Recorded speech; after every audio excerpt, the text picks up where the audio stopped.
for example, who couldn't make it. And if you just listen to it on your own and confirm with me that you did, I'm happy to give anyone credit that way. I know it's a mixed bag having a synchronous component. When you go to get in the rhythm of summer, you might prefer to, you might have some things come up as life starts to return to normal.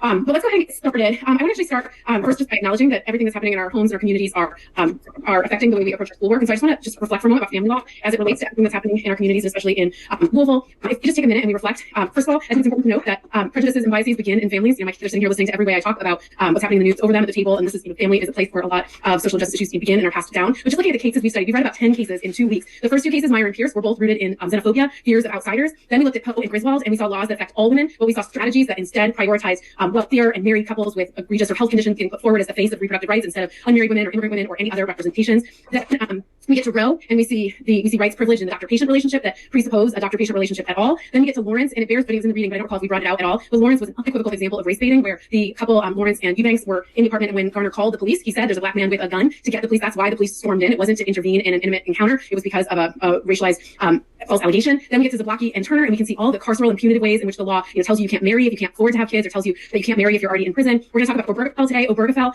a great case, often celebrated as a civil rights case, but notably there's all sorts of writings about how and why the plaintiffs were chosen.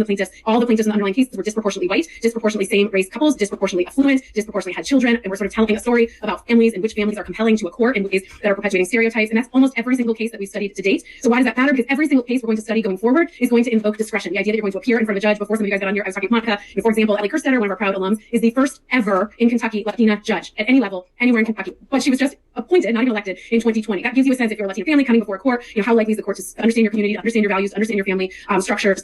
We take almost every topic we presented in our entire book, and there is a rich literature about racial disproportionality. Abuse and neglect system, for example, this is just one study out of New Jersey. In New Jersey, black children make up 14% of the population and 41% of the population in foster care, whereas white children make up 49% of the population of New Jersey and only 31% of the population in foster care. There's all sorts of very powerful writings by folks like Dorothy Roberts. Dorothy Roberts has a sort of iconic quote where she says, if you come with no preconceptions about the purpose of our child welfare system, you have to conclude it's an institution designed to monitor, regulate, and punish poor families of color. And that's from her book, The Color of Child Welfare. We can look at health and wellness and sexuality and intimacy, and we can see a staggering disproportionality in maternal mortality rates for black women compared to non-black women. We can see disproportional rates in accessing abortion, in unattended pregnancies. There's a rich history throughout family law of forced sterilizations. There's a great documentary, No Mas Bebes, about a forced sterilization of Latino women in public hospitals in Los Angeles. If we talk about child support, for example, Walter Scott in South Carolina, shot by the police in South Carolina, and he's running from the police. Why was he running from the police? The last words that he uttered on the phone were that he had outstanding child support debts, and those are subject to felony imprisonment, and he fled because he knew that his child support debts would likely land him incarcerated. So I say all that just to say that I think it's helpful, to the extent we're struggling to find focus and to sit down and work on this material, I urge you to take the next 5 weeks that we have left to look even deeper at the field that we're studying. And I hope what you're realizing is that family law is not neutral, that while we want to believe that family law is like rainbows and butterflies trying to uplift and protect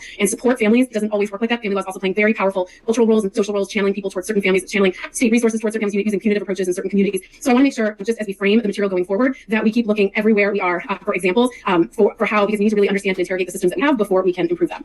So we'll look deeply, and I'll have a few points today, and throughout the rest of the semester, I'm going to really try to dig us deeper on some of these points to look more critically at our family, the power of family law in communities. So we left off with 3 goals today. First, we're going to finish our material on the right to marry. Second, we're going to go through our practice problems. And third, we're going to look at fault-based grounds for divorce. So we left off, Holly had done a great job telling us about the Zablocki case, but I want to get a running start. So we're moving toward a thesis that Zablocki, or Loving, Zablocki, and Turner are a trilogy that need to be cited together. Loving gave us strong statements that the right to marry is fundamental, but it was absolutely decided on a rational basis, ground saying we don't even need to look at anything greater. This is an improper race-based classification. So it's arguably dicta what the court said. Then we get to Zablocki, and Holly already gave us a preview. Olivia, I think you were also on call for this. So why don't you just remind us a little bit about this Wisconsin statute? Yeah, so it was the Wisconsin Statute 245, a few subsections, and it just provided that members of a certain class of Wisconsin residents may not marry without first obtaining a court order granting permission to marry. And it said Wisconsin resident having minor issue not in his custody, which he is under obligation to support by any court order or judgment. Good. And so that's a statute issue for we want a model exam performance all class today. So we want to make sure we realize that's state action. We use constitutional provisions to challenge state action. And does the court recognize marriage as a fundamental right here in Zablocki? Yeah, so I believe it was Justice Marshall said the right to marry is fundamental, it transcends politics, and it's a part of the implied right to privacy within the 14th Amendment. Good. And it's a very bizarre case because it's actually an equal protection holding in the majority. And I hope there might have been a moment, we'll get to the concurrence in a second, the concurrence says, this is really a 14th Amendment case, and you might have paused and said, I thought that's what the majority just did. So the court makes these grand statements of fundamental rights to clarify why this classification doesn't meet equal protection screenings. It's a minor point, not super important, but this does offer us a good chance to practice our methodology. So our methodologies are first to ask what were the government's stated purposes for enacting this law, and Holly, remind us what the government said it wanted to accomplish here. Exactly, Holly, I'm Olivia, sorry. It said the permission to marry proceeding furnishes any opportunity to counsel the applicant as to the necessity of fulfilling his prior support obligations, and the welfare of the out-of-custody children is protected. So Good, it's exactly. noted on the legitimate and substantial interests, basically, of like child support. Good. So in theory, the state's goals here are to counsel applicants and to protect out of wedlock children. Now our next question is, what means did the government select? And you already told us that it's functionally a ban if you cannot make good on your child support obligations and ensure that your children will not become wards of the state. So talk us through, so you can think about this two ways. I think when we look at the means selected, it was a complete ban. And I think it's helpful to ask two questions to do the analysis. And these require a little bit of your own analytical input. The first question is, who's swept into this law, who shouldn't be? And then the second question is, who's left out of this law, who should be in it? We're looking to chisel a really well-constructed statute if we're talking about strict scrutiny. So how does the court walk us through that? What are some folks who should be in and who shouldn't be in? So it talks about how it's grossly under-inclusive, and those who aren't able to commit financially aren't being able to have a say in how they're being discriminated against, essentially. And when the court talks about it being over-inclusive, it talks about the possibility that a new spouse could actually help a financial situation by contributing income from a job or otherwise, and that the statute, in many cases, may prevent the affected individuals from improving their ability to satisfy these obligations. Beautiful. Good. So the state doesn't regulate. I could go buy a Mercedes or a BMW today with no state interference, but I can't get married. And on the other hand, you could be Kevin Federline, marrying and dramatically increasing your economic status, and the court doesn't anticipate or contemplate either of those contexts. Next, I have Adam for the concurrence, but I don't think Adam is here. Let me just tell you about the concurrence because it reinforces my point earlier. So Justice Stewart writes the concurrence, and it might, I hope, maybe have caught some of your attention, because he writes and he says, hey, the statute should be decided as a matter of fundamental rights analysis instead of equal protection. And it might have caught your attention because the opinion does not read at all like a typical equal protection analysis. So he concurs and says this is really about fundamental rights. And that's why if we take Loving plus Zablocki plus Turner, we're still not at our perfect trilogy to get to Obergefell, because Zablocki is decided more on equal protection grounds. We still do not have a case unequivocally saying that whatever this right to privacy is, it includes the right to marry as a fundamental right. Then Davis talked to us about the second concurrence, Justice Stevens. Oh, and I'm going to have you on call for both. Sorry for stealing your thunder. No, you're good. So Howell believes initially that the opinion in the concurrence speaks too broadly. He takes issue with some of the language in Marshall's opinion, and he wants to explain why the statute offends the Equal Protection Clause and the 14th Amendment. So he talks about how the Wisconsin statute does not muster under either due process or equal protection standards. He says the appellant identifies three objectives which are supposedly furthered by the statute in question: one, a counseling function, an incentive to satisfy outstanding supporting obligations, and then three, a deterrent against incurring further obligations. And he says that because he also says that the state has not established a jurisdiction for the unprecedented foreclosure of marriage to many of its citizens solely because of their indigency. So he concurs with the judgment of the court, but he believes that it's too broad. Good, beautiful. And it's actually kind of provocative to think about what he's saying, where he's saying there is a classification here where we're treating people differently on the basis of economic status. Of course, that's not, for those of you who already had Conwell, we know that that's not going to get a very rigorous review, but it is kind of provocative to imagine what if the courts did look at statutes that discriminated or treated people differently on the basis of economic status more rigorously, but a nice provocative thought for us to consider. And then we turn, so now we have two cases where they're both striking down a effective ban on marriage, and they're both using equal protection with a sort of icing of fundamental rights analysis. And that takes us to Turner, where we finally get crisp, clear fundamental rights language. So, Mary Beth, I have you first for Turner. What it is and that kind of stuff. Yeah, just let's start with the statute. I think it's helpful to start there because we need state action. What is the state doing here? Okay, so this all started by a Missouri Division of Corrections regulation, and it regulated incarcerated people's marriages, so inmate marriages, and it said that they're only allowed to be to get married with the permission of the superintendent of the prison, and also there must be really compelling reasons for them to be granted permission. Good, and so we get a class action lawsuit bringing the case. And first question: is this raising an equal protection claim or fundamental rights analysis? I kind of went more equal protection, but there's definitely both in here. Yeah. The key thing to take away from a class is in almost every situation you'll be able to make both arguments. Here, for example, this is a provision that's being applied to women prisoners, so you could easily have a classification there. You can almost always find a classification as well as an infringement on a fundamental right. And what is the state? So then we look at the question of why the state did what it did. What were its goals in enacting this regulation? So the state tried to say that it was for rehabilitative reasons of the inmate, but the superintendent during testimony just really focused on the female inmates. And then secondly, one of their reasons was security concerns, and they cited preventing love triangles, and that wasn't really substantiated.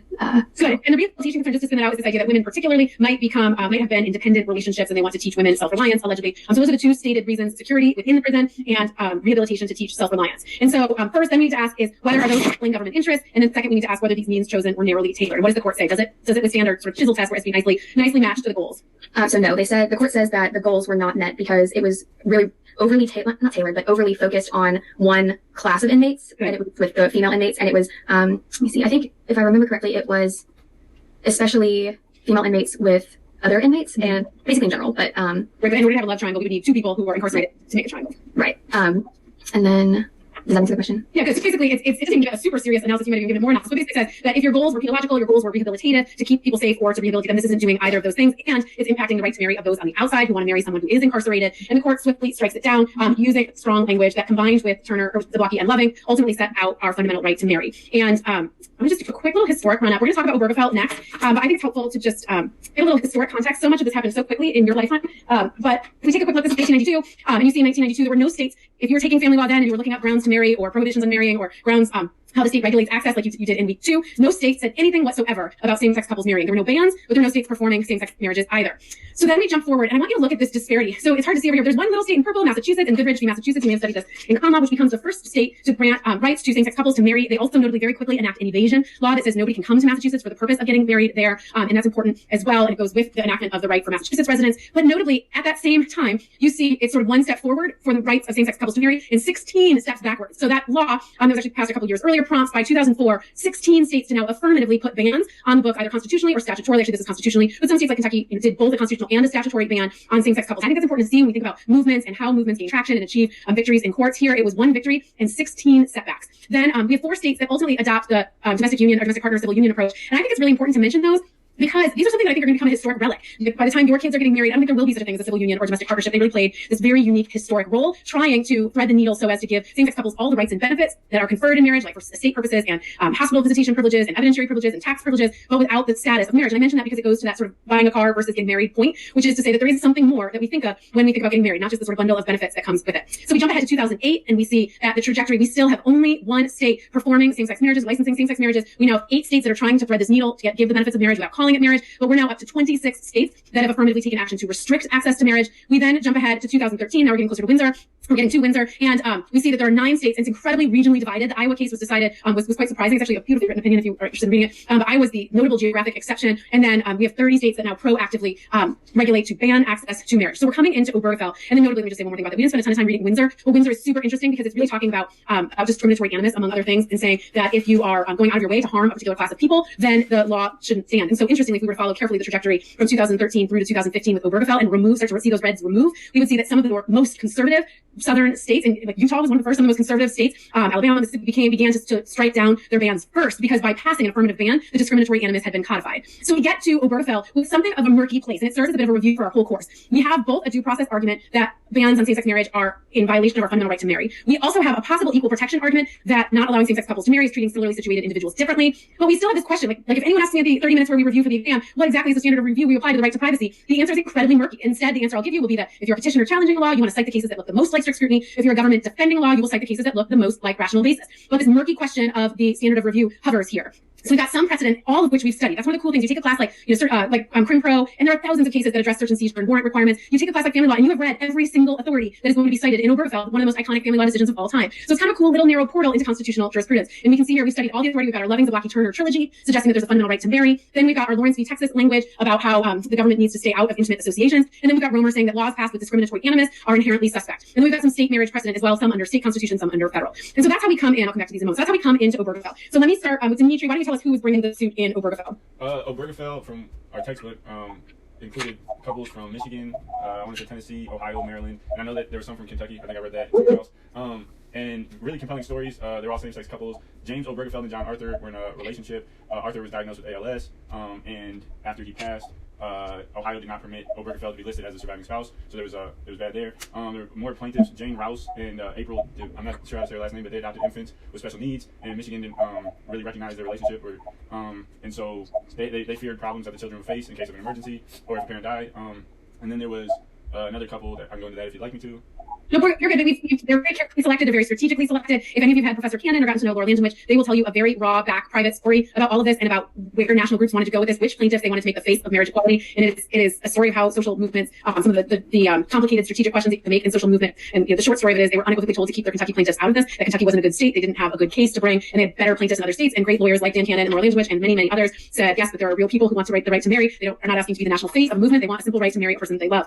So really interesting stories of who and how the litigants were selected for this case. But ultimately, the court walks us through this history of marriage and makes an important move right off the bat, saying that what's at stake here is the right to marry, unqualified, unmodified, the right to marry, not the right for same-sex couples to marry, the right to marry. And by doing so, we unlock the key to everything we've studied before in our trilogy of Loving, Zablocki, and Turner. And so let's take a look at, let me ask everyone in the chat to participate here for a moment. So head over to the chat, and I want you to choose a couple words from the opinion that describe what the court thought was at stake. This is the last case we study in our right to privacy. And so it's a cool moment to pull all of the strands and themes together we've been developing over the last 3 weeks. In the chat, tell me a little bit about what was at stake. Who needed protection? Why should the state protect their interests? What values are at stake? What communities are at stake? Who is the court writing this opinion for? This is about the right to marry, but it's much more than that. So everybody in the chat, drop a couple notes.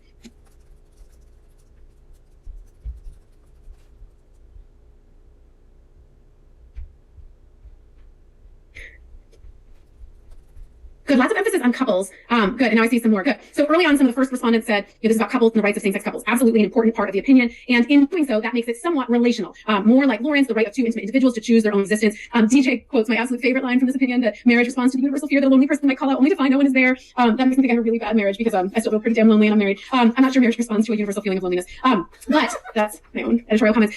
There's also a lot of things about individual autonomy. It's not just couples. It's also decisional. Then there's the idea that marriage is the cornerstone of society. So we go right back to Maynard, our very first case, saying that marriage is the foundation of the social order. Dimitri mentions children. So does Polly and others. That's really important. Johnny mentions it as well. That's really important. Why? Because if we go back to that 2004 case of Goodridge, one of the arguments that the litigants for the government was making as early as 2004, and of course they made these same arguments in Kentucky, were that same-sex marriage should be banned to protect children. So this shows an incredible, for family law purposes, an incredible transformation from the government arguing that bans were necessary to protect children to the Supreme Court of the United States saying that marriage autonomy was central to the relationships of children as well to their parents. And that is going, I mentioned this excessively because when we think about Obergefell, we think about how far Obergefell can go. I want to preview for you in 2 weeks, we're going to study parentage. And the question is, if we marry ourselves to marriage as a keystone for parenting, which we do, that doesn't work for same-sex couples. And so how are we going to think about parentage? And there are some courts that have concluded that the language protecting, Monica's quote, safeguards children and families, that language demands that states like Kentucky that technically do not grant automatic parenting rights, not technically, that just don't grant automatic parenting rights to married same-sex couples are in out of constitutional sync because of that language in Obergefell. So we all understand Obergefell and what it stands for marriage, but the big question going forward is, thanks Ethan, is whether or not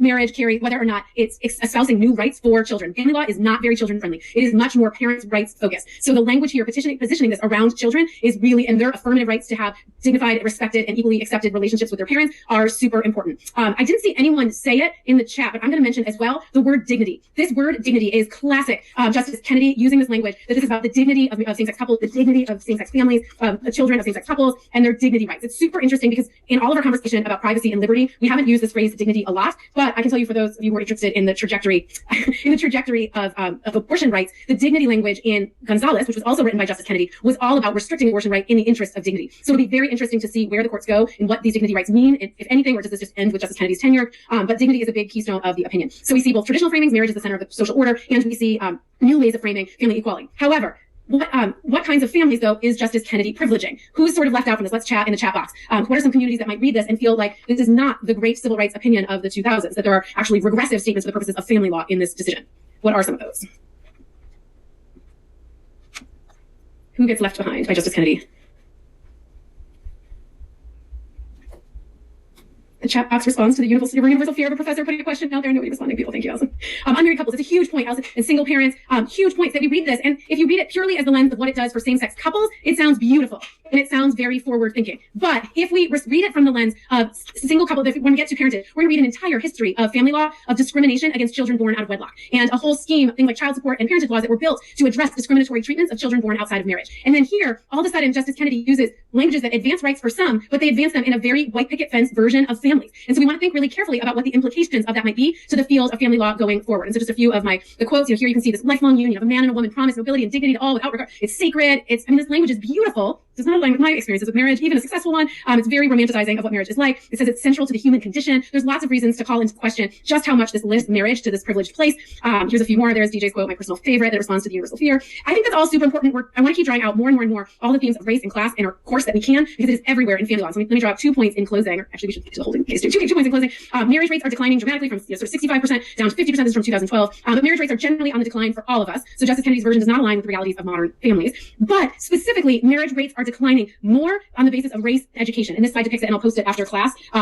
I'm going to post them. But here you can see that it's declining for everyone, but marriage rates are particularly declining for individuals with less education and in Hispanic and Black communities more than in white communities. Why does that matter? Because we're about to privilege parentage and other rights on the basis of all of this beautiful romanticized version of how great marriage is, but the people who are actually marrying are disproportionately white, middle to upper class couples. There's all sorts of values laden in those decisions. So just a couple points that I want to draw out from Obergefell. The most important thing to close out our discussion of Obergefell, let me come to you, Ethan, and then we'll get to the dissent too.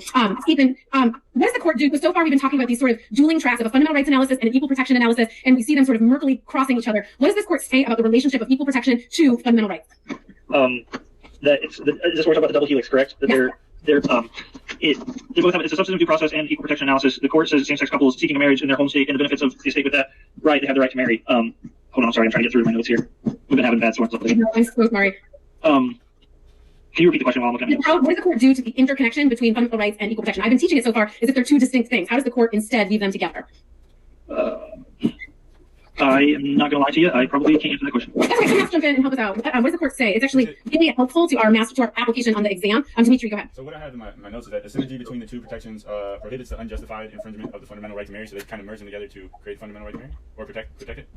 Good, beautiful. So the court says that these two clauses, the due process clause and the equal protection clause, converge in the identification and definition of the right to marry. And that is fascinating for our study because it was sort of happening implicitly in Loving, Turner, and Zablocki, and now the court says it explicitly. It says that the state cannot demean the existence or control of the destiny by making private sexual conduct a crime, and it uses both equal protection and fundamental rights analysis to make that conclusion. Juanita, let me come to you. Tell us about Justices Roberts, Scalia, and Thomas in dissent. What are their concerns with the way in which the court uses the rejects the opinion and uses the authority of the court? Juanita, make sure you unmute yourself. I'm so sorry. So they said that the majority's approach has no basis in principle or tradition, except for the unprincipled tradition of judicial activism, and they were pretty scorching in their criticisms. There were no precedents that supported it, no government intrusion. They created no crime and imposed no punishment anyway. And also, I thought it was rather. They said that. Well, I don't know exactly where it is, but that it would open us up to if we say that if we allow same-sex couples to marry, what's not to say that we can't have polygamy or different types of marriages that people can come up with. Like there was no tradition supporting this, and so where it came from, they weren't sure, and whatever. Good. That's exactly right. So it's a concern with the methodology of where the court's going and saying this should be left to the legislative and democratic processes, and then also a sort of slippery slope concern of if this, where else are what are the limits of marriage and how much further will the court take it. So let's abruptly jump ahead to practicing and applying these concepts, and we'll be able to keep reviewing and doing so, but I want to keep marching us forward. And so let's turn now to the practice problems that I assigned. And I feel like I should have had a slide ready to pop it up so we could be looking at them together. I apologize, but hopefully you all have them in front of you. The first fact pattern asks us to look at a federal ban on abortion for any reason after 20 weeks in response to fetal pain evidence. So let me start with Elizabeth, and just to prep, I'm going to call in all 4 or 5 people who are on call. Let me start with you, Elizabeth. How to analyze the so start with the fork in the road. And the fork in the road is a question of whether we have equal protection claim or fundamental. So Elizabeth, my question being equal protection or both. It's a fundamental right. Good, perfect. So what is a fundamental right? And let me next come to Nathan. Can you make sure it sounds clear? Next, let's go to Nathan. That the court applies to this particular fundamental right. What fundamental right is it, and what's the test? I'm having a lot of feedback issues. I don't know who has their mic on, but I think we're good. Okay. Sorry, so I asked Elizabeth, fork in the road, fundamental right, or then what I'm modeling is exam answering strategies. Whatever I give you is going to be one of 2 things or both. Either a fundamental right or a classification question. So the first question I asked Elizabeth is, which is it? She very accurately says it's a fundamental right. So my next question for you, and I'm going to keep using different folks to walk through this methodology, is what fundamental right and what test do we apply to it? This would be the fundamental right to bear or not bear children. What test do we apply to it? Yes.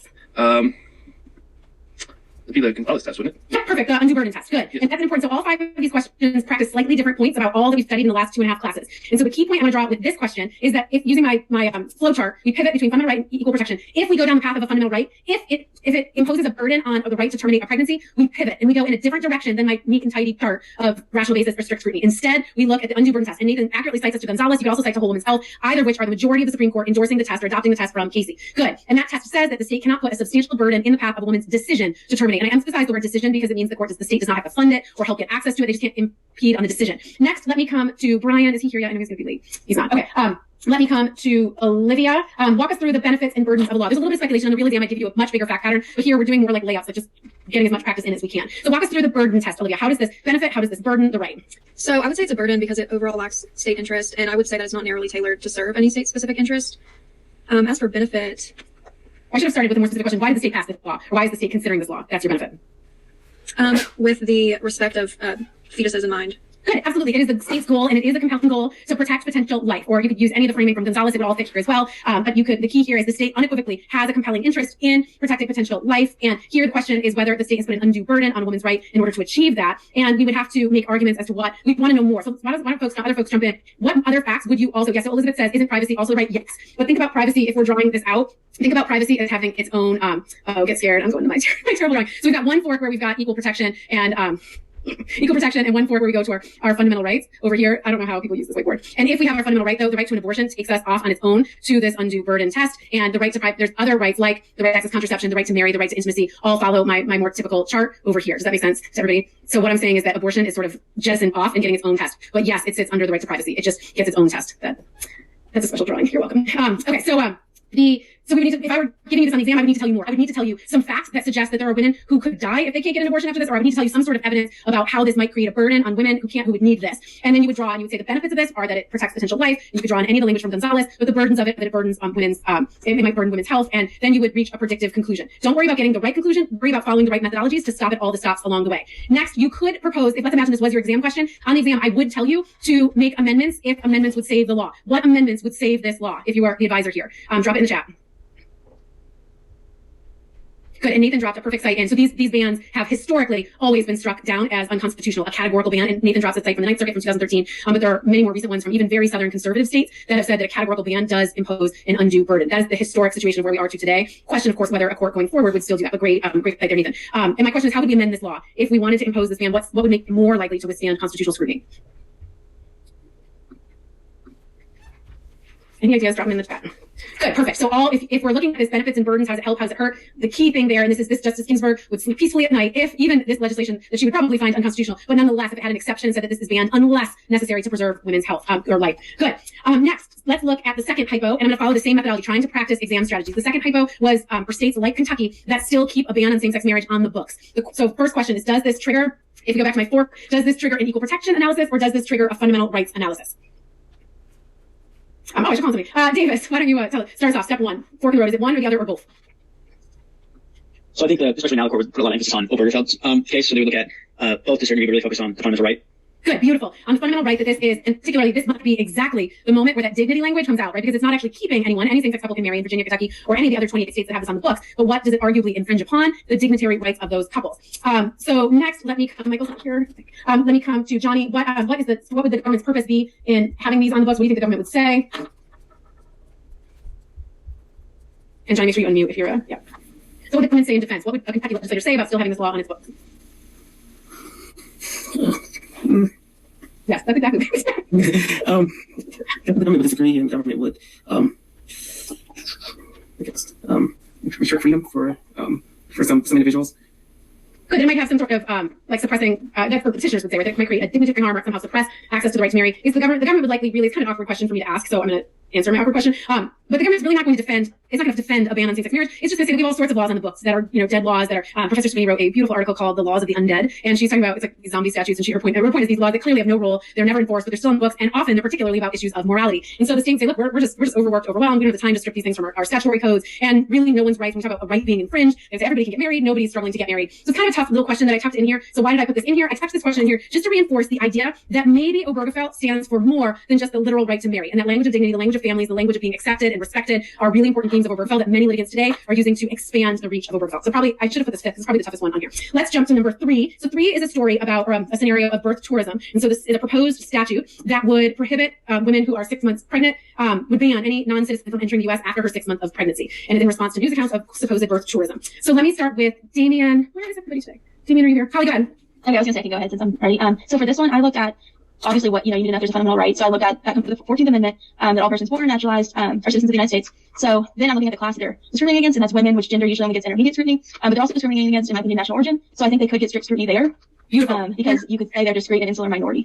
Good. And I want to make a quick note to my 3Ls, especially every single time I write the exam, I will include some language that says, if it could arguably be interpreted to be about something we have not studied in this course, I will explicitly tell you not to talk about it. So Holly's exactly right. Perhaps the strongest fundamental rights argument is that this is discriminating on the basis of national origin. That's probably a much stronger argument. But what I would say if I wrote on the exam is say, one of your colleagues has been assigned to research this. You've been assigned to research only the extent to which this infringes on a fundamental right. So for 3Ls especially, watch for expect to get limiting language telling you to only look at these 2 things that we've studied. And that's one of the advantages of 2Ls because you've only formed 2Ls in a summer class because you've only studied these cases. So there's much less likely of a chance that you start talking about other constitutional principles that we haven't studied. But good. So it raises both classification issues. Gender is something we will by the end of the course have properly studied. It raises issues of gender discrimination. It raises classifications on the basis of national or citizenship status, and it also infringes on what fundamental right. Can you guys hear that thunder here? Anyway, my kids are at a playground right now, and I'm waiting for this is like my 75 minutes where I get the whole house to myself, and all of a sudden I hear like cracking thunder and I have no idea where my family is. Okay, so here for the birth tourism question, what other fundamental right? Holly, did you say what fundamental right it infringes on? I said the 14th Amendment. Good, beautiful. The 14th Amendment, and particularly with this, if I put up my god-awful drawing with my fork to undue burden versus the right to marry and all of our other right to privacy cases, which way would this take us? Is this about abortion or is this about the right to privacy more broadly? I guess the right to privacy more broadly.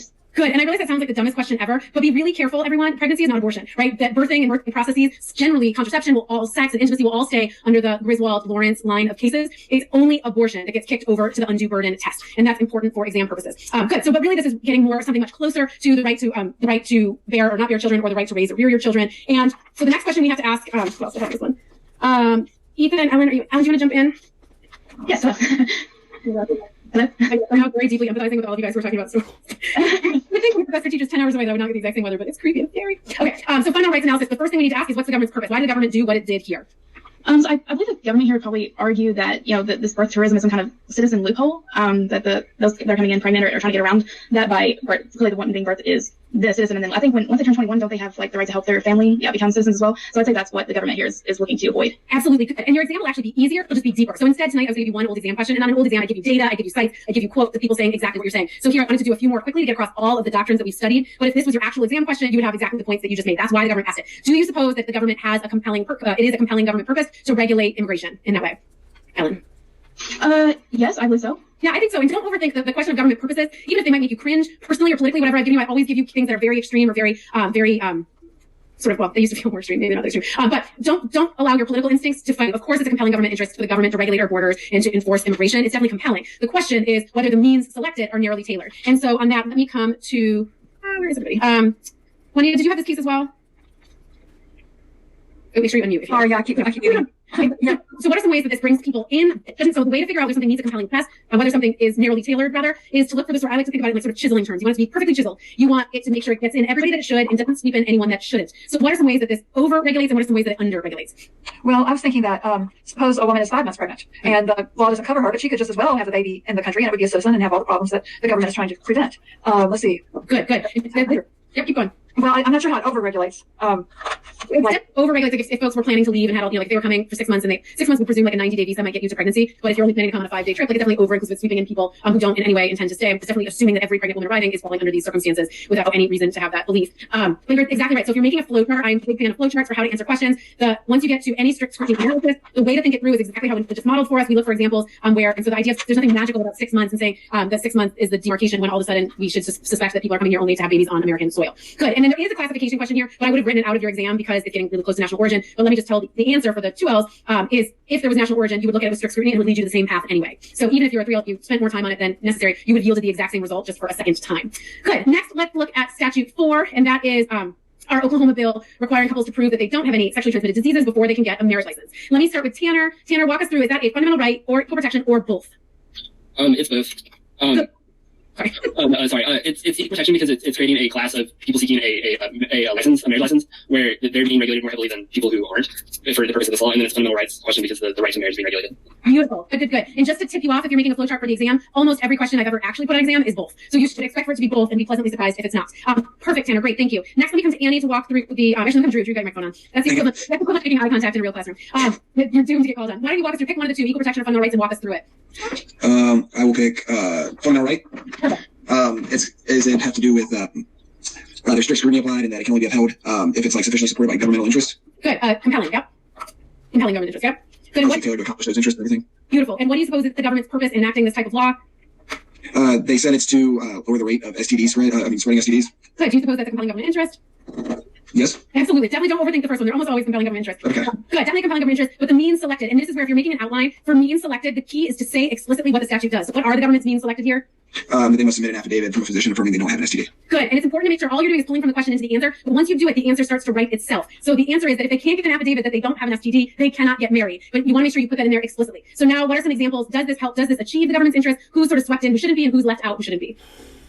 I don't think it achieves the government's interests of stopping the spread of STDs. Good, absolutely. It stops the spread of marriage. Yes. Right? It doesn't in any way prevent sexual contact. It just stops marital sexual contact.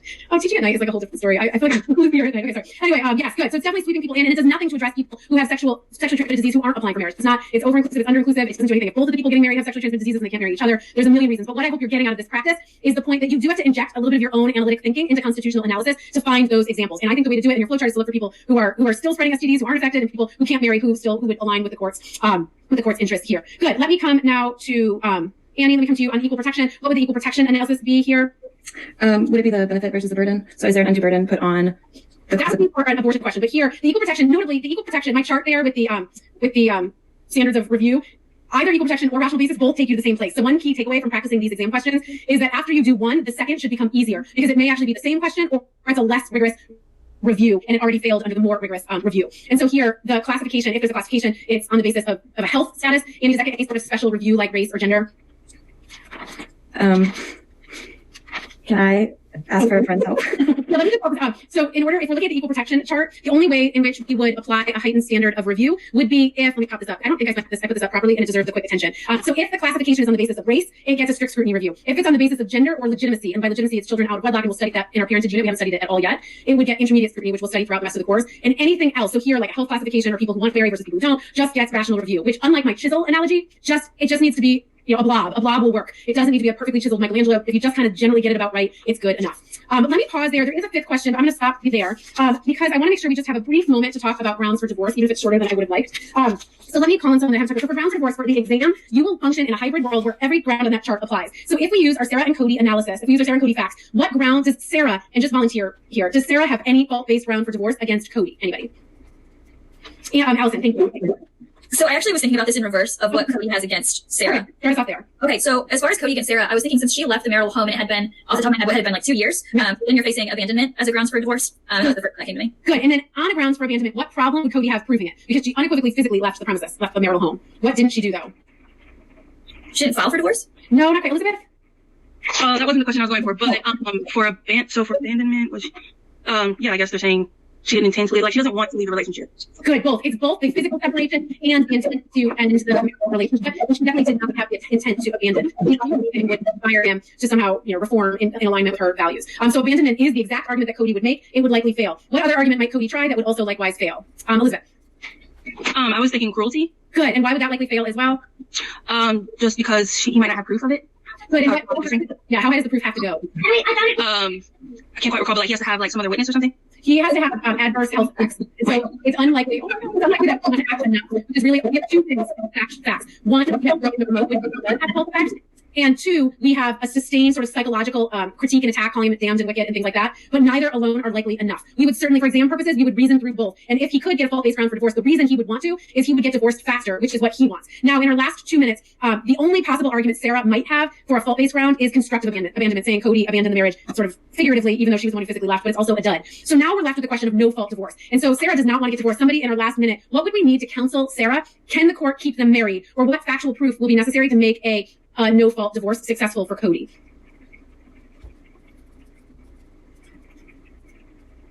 What would we need? She wants to stay married. Can she achieve her goal? Anyone? Will she get divorced? What standard proof? You're definitely going to see this on the exam. What would he have to prove to get divorced? I'm calling out and I'm lonely and no one's responding. Yeah, so she said irretrievably broken. I thought it was like irreconcilable differences or something like that, but I'm just guessing right now.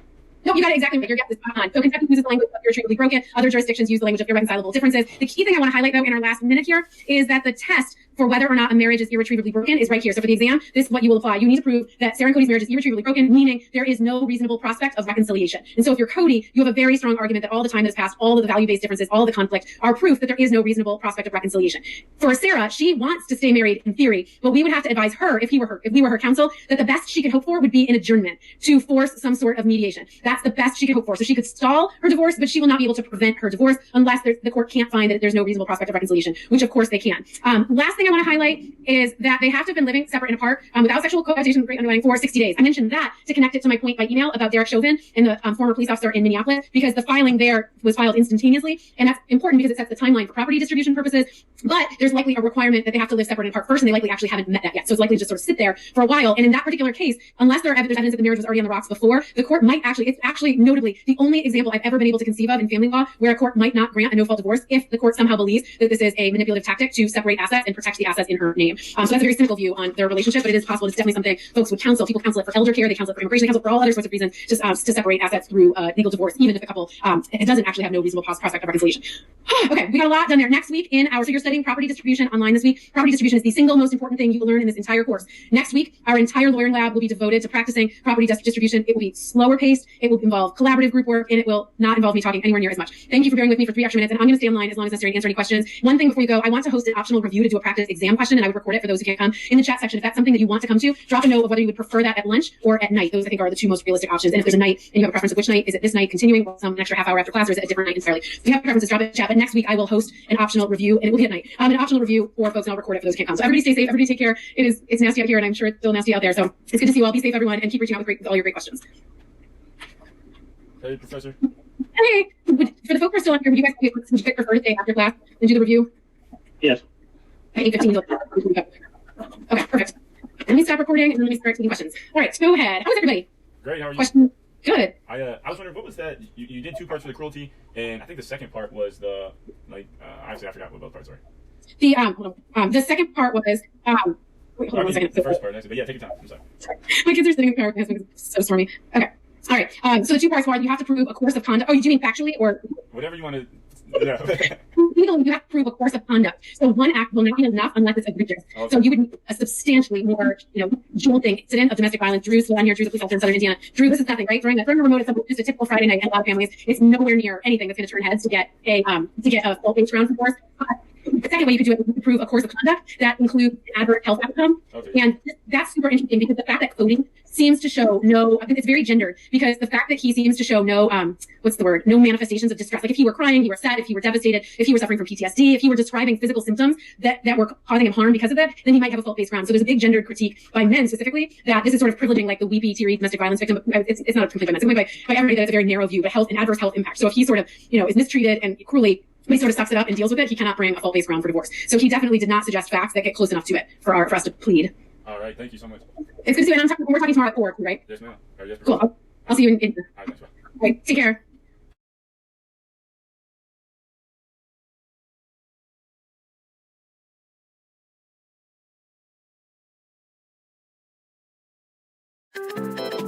care.